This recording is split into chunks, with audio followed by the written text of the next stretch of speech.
नमः शिवाय, हर हर महादेव। कैसे हैं आप सब लोग। सावन मास की पवित्र पावन इस मास में जो हमने शिव पुराण के अंतर्गत 12 ज्योतिर्लिंगों के प्रादुर्भाव, उनके महात्म की कथा का वर्णन किया गया है, उसको हम आप सबके साथ साझा कर रहे हैं। और आप सबका प्रेम जो हमें मिल रहा है उसके लिए आप सबका अपार धन्यवाद। हमने अब तक सोमनाथ महादेव, महाकालेश्वर महादेव, मल्लिकार्जुन महादेव, ओंकारेश्वर महादेव और केदारेश्वर महादेव की जो कथाओं का वर्णन किया है, उन सब का आपने लाभ उठाया है। और अगर आपने कथाएं नहीं सुनी हैं तो उन सब का लिंक हमारे डिस्क्रिप्शन बॉक्स के अंदर आपको मिल जाएगा। और उम्मीद करते हैं उन कथाओं को सुनकर आप अपने जीवन को शिव तत्व से भरपूर कर लेंगे और इस सावन मास के अंदर शिवमय हो जाएंगे, उनकी भक्ति में लीन हो जाएंगे। आज हम भीमाशंकर ज्योतिर्लिंग महादेव की कथा का वर्णन करने जा रहे हैं, तो आइए इस कथा को शुरू करते हैं। सूत जी कहते हैं कि अब मैं भीमशंकर नामक ज्योतिर्लिंग का महात्म्य कहूंगा। कामरूप देश में लोकहित की कामना से साक्षात भगवान शंकर ज्योतिर्लिंग के रूप में अवतरण हुए थे।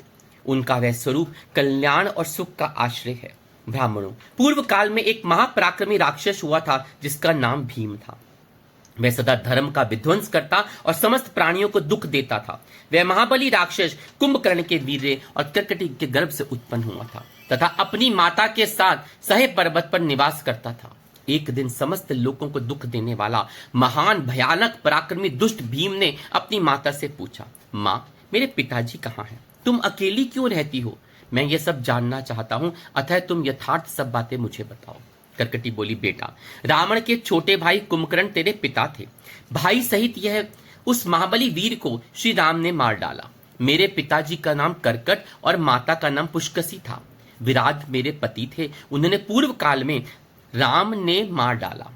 अपने प्रिय स्वामी के मारे जाने पर मैं अपने माता पिता के पास रहती थी। उस दिन मेरे माता पिता अगस्त मुनि के शिष्य सुतीक्ष्ण को अपना आहार बनाने के लिए गए। वे बड़े तपस्वी और महात्मा थे। उन्होंने कुपित होकर मेरे माता पिता को भस्म कर डाला। वे दोनों मर गए। तब मैं अकेली होकर बड़ी दुख के साथ इस पर्वत पर रहने लगी। मेरा कोई अवलंब नहीं रह गया था। मैं असहाय और दुख से आतुर होकर यहां निवास करती थी। इसी समय महान बल पराक्रम से संपन्न राक्षस कुंभकर्ण, जो रावण के छोटे भाई थे, यहां आए। उन्होंने बलात् मेरे साथ समागम किया। फिर वे मुझे छोड़कर लंका चले गए। तत्पश्चात तुम्हारा जन्म हुआ। तुम भी पिता के समान ही महान बलवान और पराक्रमी हो। अब मैं तुम्हारा ही सहारा लेकर यहां कालक्षेप करती हूं। सूत जी कहते हैं, ब्राह्मणों, कर्कटी की यह बात सुनकर भयानक पराक्रमी भीम कुपित हो यह विचार करने लगा कि मैं विष्णु के साथ कैसा बर्ताव करूं। इन्होंने मेरे पिता को मार डाला। मेरे नाना नानी को भी उनके भक्त के हाथ मारे गए। विराट को भी इन्होंने ही मार डाला और इस प्रकार मुझे बहुत दुख दिया। यदि मैं अपने पिता का पुत्र हूं तो श्री हरि को अवश्य पीड़ा दूंगा।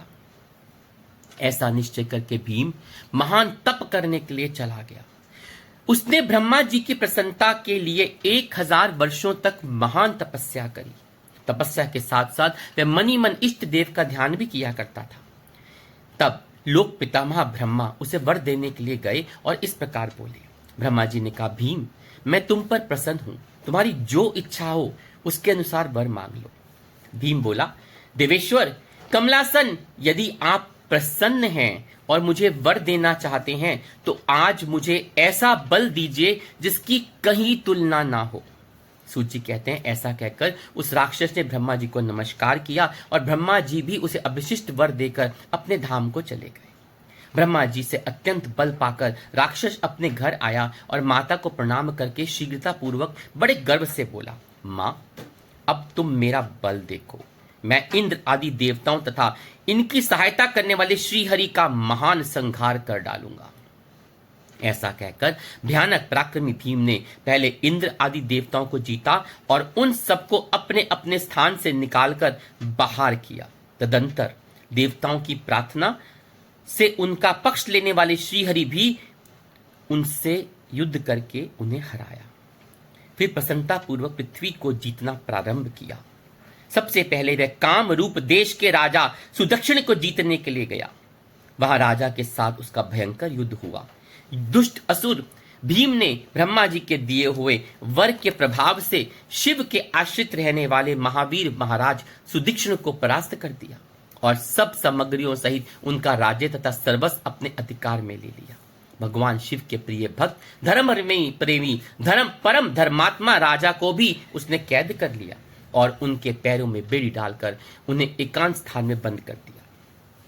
वहां उन्होंने भगवान की प्रीति के लिए शिव की उत्तम पार्थिव मूर्ति बनाकर उन्हीं का भजन पूजन आरंभ कर दिया। उन्होंने बारंबार गंगा जी की स्तुति की और मानसिक स्नान आदि करके पार्थिविक पूजन की विधि से शंकर जी की पूजा संपन्न की। विधि पूर्वक भगवान शिव का ध्यान करके वह प्रणव युक्त पंचाक्षर मंत्र ओम नमः शिवाय का जप करने लगा। अब उससे उन्हें दूसरा कोई काम करने के लिए अवकाश नहीं मिलता था। उन दिनों उनकी साध्वी पत्नी राजबल्लभा दक्षिणा प्रेम पूर्वक पार्थिव पूजन किया करती थी। वे दंपत्ति अनन्य भाव से भक्तों का कल्याण करने वाले भगवान शंकर का भजन करते और प्रतिदिन उन्हीं की आराधना में तत्पर रहते थे। इधर वह राक्षस वर के अभिमान से मोहित हो यज्ञ कर्म आदि सब धर्मों का लोप करने लगा और सबसे कहने लगा, तुम लोग सब कुछ मुझे ही दे दो। महर्षियों, दुरात्मा राक्षसों की बहुत बड़ी सेना साथ ले उसने सारी पृथ्वी को अपने वश में कर लिया था। वह वेदों, शास्त्रों, स्मृतियों और पुराणों में बताए हुए धर्म को उनका लोप करके शक्तिशाली होने का कारण सबका स्वयं ही उपभोग करने लगा था। तब सब देवता तथा ऋषि अत्यंत पीड़ित हो महाकोशी के तट पर गए और वहां उन्होंने शिव का आराधना और सत्वन करना शुरू किया। उनके इस प्रकार स्तुति करने पर भगवान शिव अत्यंत प्रसन्न हो देवताओं से बोले, देवगण और महर्षियों, मैं प्रसन्न हूं, वर मांगो। तुम्हारा कौन सा कार्य सिद्ध करूं? देवता बोले, देवेश्वर, आप अंतर्यामी हैं, अतः सब मन की बातें जानते हैं। आपसे कुछ भी अज्ञात नहीं है प्रभु। हे महेश्वर, कुंभकर्ण से उत्पन्न करकटी का बलवान पुत्र राक्षस भीम ब्रह्मा जी के दिए हुए वर से शक्तिशाली हो देवताओं को निरंतर पीड़ा दे रहा है। अतः आप इस दुखदायी राक्षस का नाश कर दीजिए प्रभु और हम पर कृपा कीजिए, विलंब ना कीजिए। शुंभ ने कहा। शंभु कहते हैं, देवताओं, काम रूप देश का राजा सुदक्षिण मेरा श्रेष्ठ भक्त है। उनसे मेरा एक संदेश कह दो, फिर तुम्हारा सारे कार्य शीघ्र से पूरा हो जाएगा। उन्होंने कहा कि उनसे कहना कि कामरूप देश के अधिपति महाराज सुदीक्षण, प्रभु तुम मेरे विशेष भक्त हो, अतः प्रेम पूर्वक मेरा भजन करो। दुष्ट राक्षस भीम ब्रह्मा जी का वर पाकर प्रबल हो गया है, इसलिए उसने तुम्हारा तिरस्कार किया है, परंतु अब मैं उस दुष्ट को मार डालूंगा, इसमें कोई संदेह नहीं। सूर्य जी कहते हैं, ब्राह्मणों, तब उन सब देवताओं ने प्रसन्नता पूर्वक वहां जाकर उन महाराज से शंभु की कही हुई सारी बातें कह डाला। उनसे वह संदेश कहकर देवताओं और महर्षियों को बड़ा आनंद प्राप्त हुआ और वे सब के सब शीघ्र से अपने अपने आश्रम को चले गए। इधर भगवान शिव भी अपने गणों के साथ लोकहित की कामना से अपने भक्त की रक्षा करने के लिए सादर उनके निकट गए और गुप्त रूप में वहीं ठहर गए। इसी समय काम रूप नरेश ने पार्थिव शिव के सामने गाढ़ ध्यान लगाया और आरंभ कर दिया अपने ध्यान में मस्त होना। इतने में ही किसी ने राक्षस से जाकर कह दिया कि राजा तुम्हारे नाश के लिए कोई पुरुषचरण कर रहा है, कोई यज्ञ, कोई साधना कर रहा है।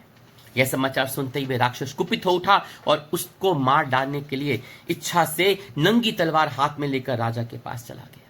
वहां पार्थिव आदि जो सामग्री स्थित थी उन्हें देखकर तथा उसके प्रयोजन और स्वरूप को समझकर राक्षस ने यही माना कि राजा मेरे लिए कुछ अनिष्ट करने जा रहा है, अतः सब सामग्रियों सहित इस नरेश को मैं बलपूर्वक अभी नष्ट कर देता हूं।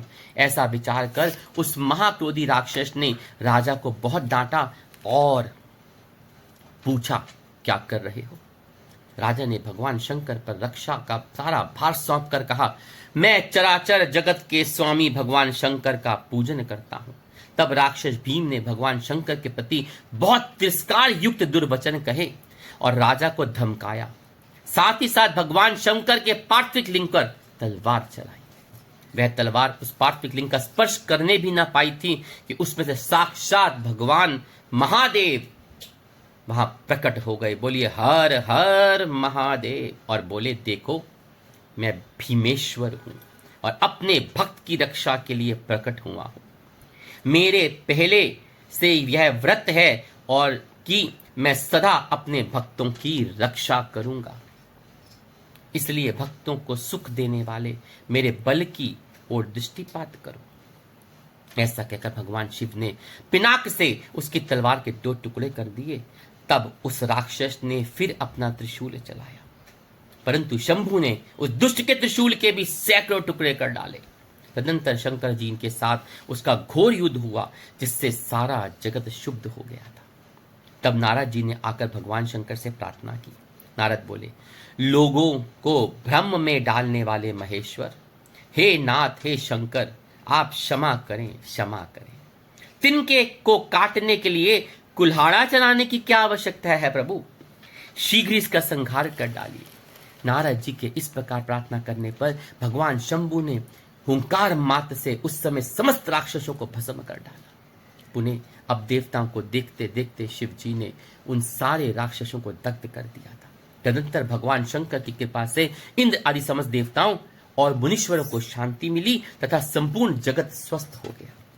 उस समय देवताओं और विशेषतः मुनियों ने भगवान शंकर से प्रार्थना की कि हे प्रभु, हे शंभो, आप यहाँ लोगों को सुख देने के लिए सदा निवास करें। यह देश निंदित माना गया है, यहाँ आने वाले लोगों को प्रायः दुख ही प्राप्त होता है, परंतु आपका दर्शन करने से यहाँ कल्याण होगा। बोलिए शंकर महादेव की जय। आप भीम शंकर के नाम से विख्यात होंगे और सबके संपूर्ण मनोरथों को सिद्ध करेंगे। आपका यह ज्योतिर्लिंग सदा पूजनीय और समस्त आपत्तियों का निवारण करने वाला होगा। सूत जी कहते हैं, ब्राह्मणों, उनके इस प्रकार प्रार्थना करने पर लोकहितकारी एवं भक्त वत्सल परम स्वतंत्र शिव प्रसन्नता पूर्वक वहीं स्थित हो गए। बोलिए भीमा शंकर महादेव की जय।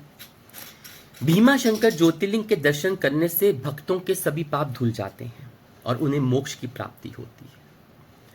यह ज्योतिर्लिंग शिव के दिव्य स्वरूप का प्रतीक है और भक्तों को मुक्ति प्रदान करने वाला है। भगवान शिव ने राक्षस को हराया और उसका पसीना भीमा नदी के रूप में वहां बहता है, जिससे यह पवित्र स्थान माना जाता है। भीमा शंकर मंदिर का वातावरण अत्यंत शांत है और भीमा नदी का प्रभाव भक्तों को आध्यात्मिक अनुभव प्रदान करता है, भगवान के साथ गहरा संबंध स्थापित करने में अत्यंत मदद करता है। यहाँ पे जो तीर्थयात्री आते हैं उनके लिए ये बहुत महत्वपूर्ण स्थान है भगवान शिव का आशीर्वाद और आध्यात्मिक शांति को प्राप्त करने के लिए। इसी के साथ भीमा शंकर ज्योतिर्लिंग का दर्शन करने से भक्तों का भगवान शिव की कृपा प्राप्त होती है और उनके जीवन के सभी कष्ट समाप्त हो जाते हैं। तो आइए हम भी भगवान भीमा शंकर का अपने स्थान पे बैठे हुए इस कथा के भगवान शिव के शिव पुराण के अंदर जो उनका वर्णन है उसके द्वारा, उसके माध्यम से अपने अंतर मन से उनका दर्शन प्राप्त करते हैं और उनके श्री चरणों में अपना कोटि कोटि नमन प्राप्त करते हैं। आशा करते हैं कि आपको यह श्रृंखला के अंदर आज भीमा शंकर ज्योतिर्लिंग के प्रादुर्भाव और उनके महात्म्य कथा अत्यंत लाभदायक लगी होगी। इसको सुनने का, इसको श्रवण करने का इस श्रावण मास के अंदर अत्यंत लाभदायक सिद्ध होता है। और हाँ, पसंद आई हो तो लाइक अवश्य कीजिएगा और अभी तक सब्सक्राइब नहीं किया तो आगे आने वाली वीडियो का लाभ आपको कैसे प्राप्त होगा, तो जो बेल है ना उसको दबाइए और सब्सक्राइब करिए ताकि जैसे ही हमारी नई वीडियो अपलोड होती है आपको उसकी सूचना अवश्य मिल जाए। और यहाँ कमेंट अवश्य कीजिएगा क्योंकि आपके कमेंट हमारे लिए बहुमूल्य होते हैं। हर हर महादेव।